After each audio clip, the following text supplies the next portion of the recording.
Huahine sera donc la première des îles sous le vent à être dotée d'une centrale agrivoltaïque. Installée sur une terre agricole, la centrale doit permettre de produire plus de 50% d'électricité grâce au solaire.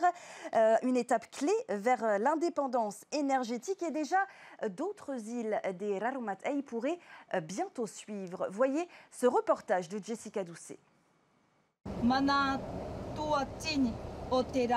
Sous un soleil radieux, la SPL Tewira Api Notemomotu, entourée des Tavanins et de ses partenaires, a lancé son projet phare, une centrale agrivoltaïque qui produira à la fois de l'électricité et des bénéfices agricoles.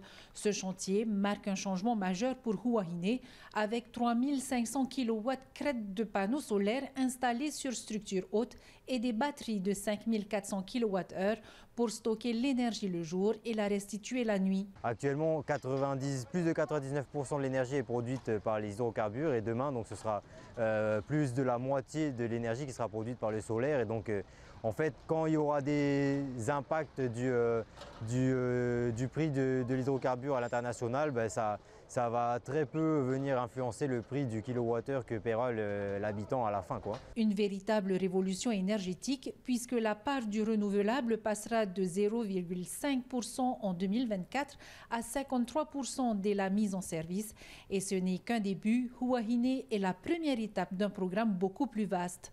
L'ambition, c'est la première étape, c'est d'arriver à au moins 50% d'énergie renouvelable dans chacune des concessions. Donc la première étape aujourd'hui, c'est sur Huahine, et nous avons programmé tous les ans une concession. Donc l'année prochaine, ce sera l'île de Raiatea et Ta'a et les deux autres îles des Australes. Le montant total de l'investissement est de 1,26 milliard de francs, financés à 5% en fonds propres, 63% par un emprunt auprès de l'Agence française du développement, 32% par l'État. Alors cette aide financière a été octroyée via le Fonds de transition énergétique, donc, qui a été institué en 2023. Donc là on est sur la 3e année. Donc il y a eu déjà plusieurs îles, plusieurs communes et archipels qui ont déjà bénéficié. Avec ses 5500 panneaux solaires en cours d'installation, Huahine montre la voie. Dans quelques mois, l'île produira plus de la moitié de son électricité grâce au soleil. Un pas décisif vers l'indépendance énergétique et un modèle que les autres îles pourraient bientôt suivre.